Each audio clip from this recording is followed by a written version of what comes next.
Ezihamba phambili indaba namuhla isilo sigxeka ukubulawa kwabayisithupha eHammersdale. Umnyango wezempilo ukhuthaza ukuzivocavoca kubantu kanti inkampani yakwaFosco inikele ngezobuchwepheshe. Lezi zindaba ze1KZN TV nifundela uphilano kaCebekhulu kamzimba umntwana uyakhuleka nina bendlovena amandla sanibonani. Isilo samabandla wonke umlomo ongathethi manga sesigxeke isigameko sokudutshulwa ukubulawa abantu abayisithupha endaweni yaseGeorgesdale eHammersdale maphakathi neKwaZulu-Natal ngempela sonto edlule. Imbube ithi akukhathaleki ukuthi umuntu usolwa ngani, kepha lokho kakumnikeza omunye umuntu igunya kanye kuyilungelo lokuyithathela umthetho ngezandla zakhe. Izulu ke liphezulu belikhuluma kanjena ukuqhubeka inkonzo yebandla iGod Never Fails Ministry ebisenkundleni ezemidlalo eMoses Mabhida eThekwini kwelokabhanana. Batele imvula kanye namakhaza abantu abasuka ezindaweni ezakhele idolobha iTheku ukuzohlanganyela nebandla iGod Never Fails Ministry njengoba belibambe inkonzo yokuphulukisa ebibanjelwe enkundleni yezemidlalo iMoses Mabhida kwelokabhanana. Kule nkonzo yilapho abazalwane besuke bezokhulekela izimo eziningi ezahlukahlukene phakathi kwazo ukucela imisebenzi, ukusinda kwabagulayo kanye nokunye. Ngenkathi ethula inkulumo yakhe uNomthebe wesizwe unxusa abafundisi kanye nabazalwane ukuba bamkhulekele nohulumeni. Lokho engikushoyo umuntu angakuthatha kalula kepha lo moya wobunye ezweni elabelini nobandlululo usho ukusebenza kukaNkulunkulu kulesi sizwe eseningizimu Afrika. Okwesibili sibonile uhulumeni nawo wonke amaqembu ePhalamende evumelana ngasolinye ukuthi udaba lwesomiso ludinga ukubambisana nokusebenzisana.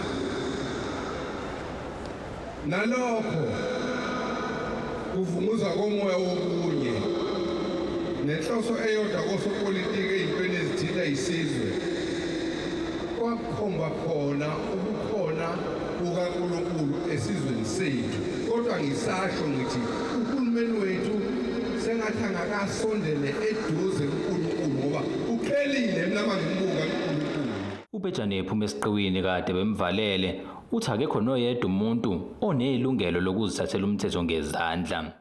Engathi akushikishe ke ucele nabanye ozakwenu uNkulunkulu axoxayo nani enizothandazela abantu abagulayo ngoba ukugula kusikona ukugula kwabantu ngokwenyama kodwa bagula abantu nangokwemphefumulo kanye nangokuhlaselwa ngendlela eziningi ezahlukene behleze emindenini yabo kungena igebengu baxoxe ngenhlamvu ngona kelelo njeka lento enzeke lapha eHammersdale noma ngabe kukhulunywa ngezimo ezeyidakamizwa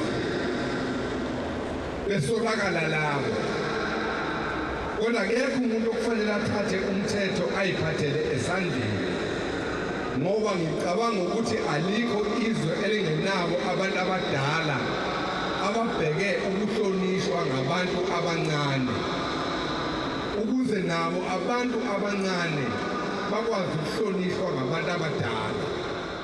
Ngingusiyabonga Duma wezindaba ze1KZN TV eThekwini. Ungqongqoshe omnyango wezempilo KwaZulu-Natal uDkt Usibongiseni Dlomo uthi kubalekile ukuba abantu bazivocavoce baphinde badle nokudla okunempilo ukuze baphile babe komqemane bangahlaselwa izifo ezinhlobonhlobo. Ekhuluma neziko lezindaba kwa1KZN TV enkathi ke uqhubeka imidlalo enhlobonhlobo enhlangano abamatekisi Santaco nebiseyinkundleni zemidlalo eRichards Bay Mhlathuze Sport Complex uDinangwe uthi ukuzivocavoca kungasindisa izimpilo zabantu abaningi. Abemboni yamatekisi abavela kulo lonke kulikamthaniya iLimpopo iFree State kanye neMpumalanga baqaleke usuku labo ngokuzivocavoca kanye nomnyango wezempilo okwezokuthutha esifundazweni KwaZulu-Natal. Phela ke abaziyo baye bethu ukuzivoca lokhu kuyaye kwehlise ke umthwalo nokwantalala. Lokhu ke kufakazelwa ke umphathiswa womnyango wezempilo esifundazweni KwaZulu-Natal uDokotela Usibongiseni Dlomo nobe ingxenye ke uchungechunge lwemidlalo ebihlelwe iSantaco. Kusho ukuthi ngingasho ukuthi ukunyakaza umzimba kunayo imthelela yokuthi kwehle istress emzimbeni yami. Ngiyengibona nje ngami ngivuke ekseni ngigijime ngihambe ngize ngiyofika ejimini ngisathi ngihamba ngicazula into eziningi engqondweni yami ngicabanga ngithatha ngibeka ngisusa ngihlela ukuthi ngifika lapha sengiqedile inkinga eziningi ngabe sengiyisolvile sengijimile akumnandi ukujima kumnandi imphumela yakho.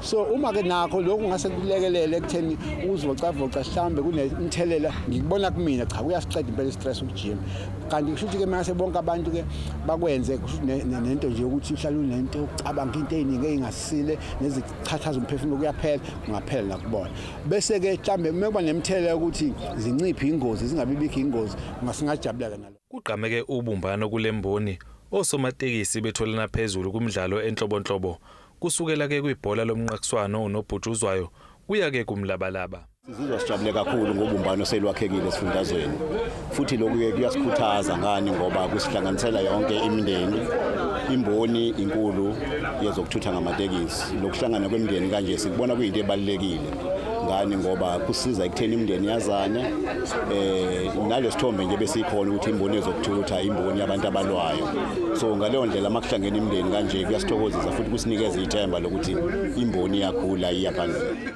bekele phambili nokwakha ubumbano ngoba noma zikho izinto ezizihibe nokuxabana lapha nalapha kodwa ukuxabana bangahambi kuyophelela ekuthini kubulawane azixazula izinto zilunge ngomlomo ngoba vele kusuke konenge ngomlomo. Ezindabeni ze1K zeSenTV kubika umndeni uMfokambuze eMashoba nene eRichards Bay.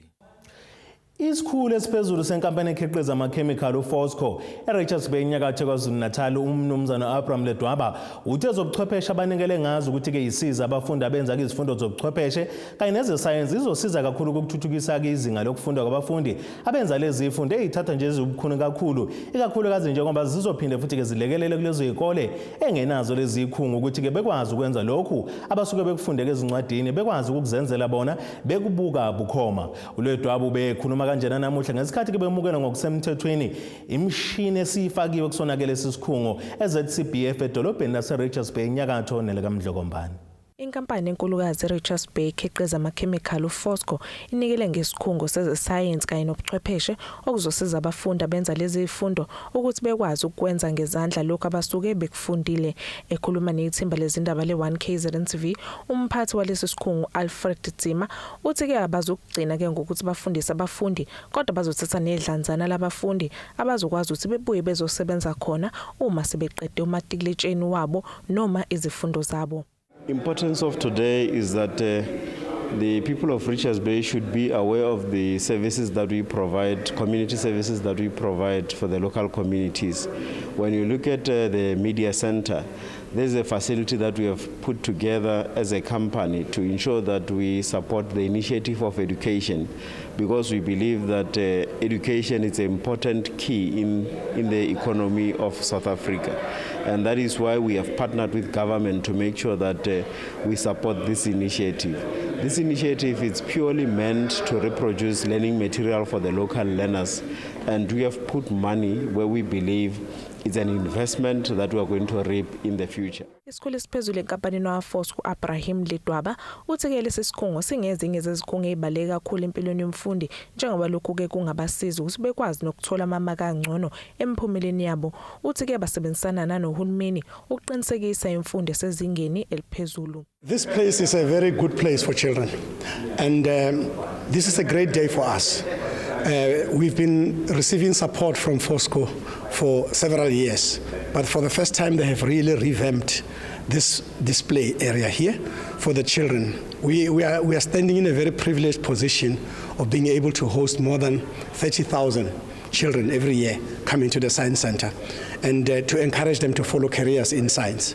And so this one here, this Fosco media display is one of the displays that we are proud of because that's where the science that they learn in the classroom is practically practiced. Usiphiwe Mbatha uthi abazali kumele bezimbandakanye empilweni yomfundi uthi sesaphela leso sikhathi lapho umzali engawunake khona umsebenzi noma izifundo ezenziwa ingane yakhe. I-role noma ingxenye abazali kumele bayithathe kakhulukazi ekudevelopeni izingane zabo it's to be involved. Uma ukhumbula kuthina kudala sasiya ezikoleni wawufunda umzali sometimes engazi ukuthi ufunda kwesiphi isikolo kwakwenze mhlawumbe ngezinye ikhathi abazali badingeke esikoleni abazali babengayi ezikoleni leyo culture siyashintsha kakhulu these days. Ingane zanamhlanje zidinga ukuthi abazali babe involved, abazali bazi ukuthi ingane zifunda phi, zifunda kanjani, interest nama amakhono eingane amikuphi, so that as umzali wazi ukuthi uma uyencourage ingane uyencourage le esidini le career la enekhono khona, la enesiphiwo khona. Ezindabeni ze1 KZN TV kube kuNondumiso Mlondo, ngibiya Richards Bay. Umculi kaMaskandi ongabona emehlweni umzika ifani ngololo kaGaga Mncube usenxusa kuba abantu abaphila nokukhubazeka bangabukelwa phansi noma kabacwaswa, kepha kumele imiphakathi bathande futhi bahloniphe ngoba nabo bayefana nabo bonke abantu. Le nsizwe yasesilutshane ke Mbokodo kwelasenquthu imiphakathi nelembube ithi sesiphelile isikhathi sokuvalelwa endlini kwabantu abakhubazekile. Ziningi inselele ababhekana nazo mihla namalanga abantu abakhubazekile emhlabeni wonke jikelele. Ezinye ke zazo ungakwazi ukufinyelela endaweni abafuna ukufinyelela kuzona kalula, kube ukucwaseka kanye nokunye. Abanye ke baba abakhubazekile bagcina sebeyihlalela nje emakhaya bephile ngemali yesibonelelo sika uhulumeni ekubeni benawo kamakhono namathalente. Lona ngomunye abakhubazekile ongabona emehlweni ogama lakhe ngumzika ifani wakaMncube endaweni yasenquthu kwaZulu Natal. Yena akavumanga ukuthi ukungabona emehlweni kumendleleni yakhe yokuthi afezekise iphupho lakhe lokuba ngumculi. Kumanje ke ushaya umculo onenkosi phakathi. Hey wena malume ngiyasaba, ngiyabatshela manje iqiniso mina labantu. Umncube kusenxusa kuba abakhubazekile basebenzisa iphiwo kanye namakhono abanawo.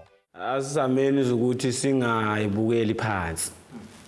Singayibukeli phansi ngempela ngoba osikona akusikuthi ngoba sizenzile kanjani umuntu nje akakhohlwa akaksuswe nje lokhu ukuthi uyini kanjani ukhubazeke kanjani ngoba leyo nto yiye ngibona ukuthi iyasicindezela kahle kudinga ukuthi nje sihlale nentweni esisebenzisayo esinayo esiyenza ngoba sonke sinephiwo singakhubazeka nje ngendlela ezahlukahlukene kodwa angeke ungabi naso isiphiwo esithize engathi ungayihlalela kuso impela ngingagcizelela kakhulu lokho impela nami.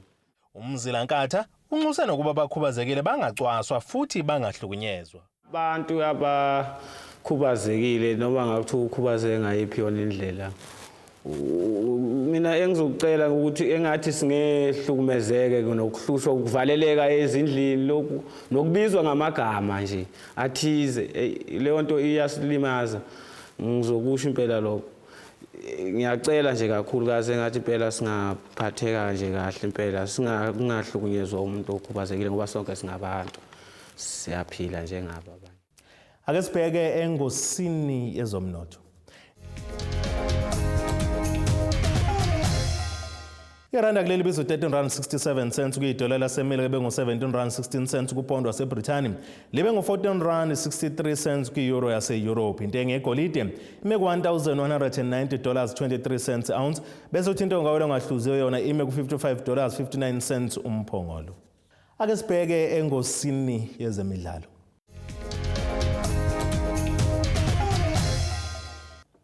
Umqeqeshi weqembu lamabhubesi ithanda Royal Zulu Rogers Khakhane ukholwa ukuthi umdlalo osanda kusayiniswa leli qembu uPhilani Ncele uzobe sekulungele ukudlala uma ngabe sekubuya ke khefini lemidlalo eNational First Division NFD ngenyanga ezayo. Lo mdlalo ke wagijima kuKaizer Chiefs neyagcina imdedelilo wayozama inhlahla Golden Arrows, nalapho wagcina engazange aphumelele khona ubese gijima kuyinyoni zaseDube iMoroka Swallows. Ucela ngomunye abadlali abathatha abasayiniswe ke leli qembu ngesikhathi sokuvula kwewindi lokuthengiselana ngabadlali njengoba ke selisayinise ke noNkosinathi Zitha kanye noThabiso Nkowana. Amabhubesi asahlele ke sicongweni selokho kuze kubeke manje ngamaphuzu angama35 kanti awakaza ahlulwe emva kwemidlalo eyi15. Ake sibheke isimo sezulu esingalendeleko osukwini la kusasa.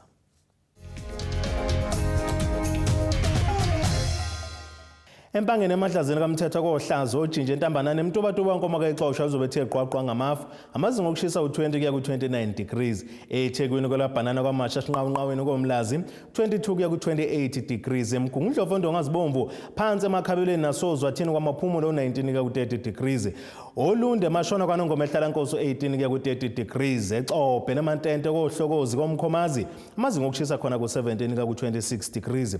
Siphethe ngeFilidi Newcastle emadadeni phansi osizwe naseKholenso u15 kuya ku28 degrees. Nina bakandaba omuhle ohlasela ngothando lokandisa bakamthaniya abanye behlasela ama K47 okamzimba umntwana neziko lendaba 1 KZN TV Khumu inkosi mayivumile sohlangana kusasa busuku obuhle.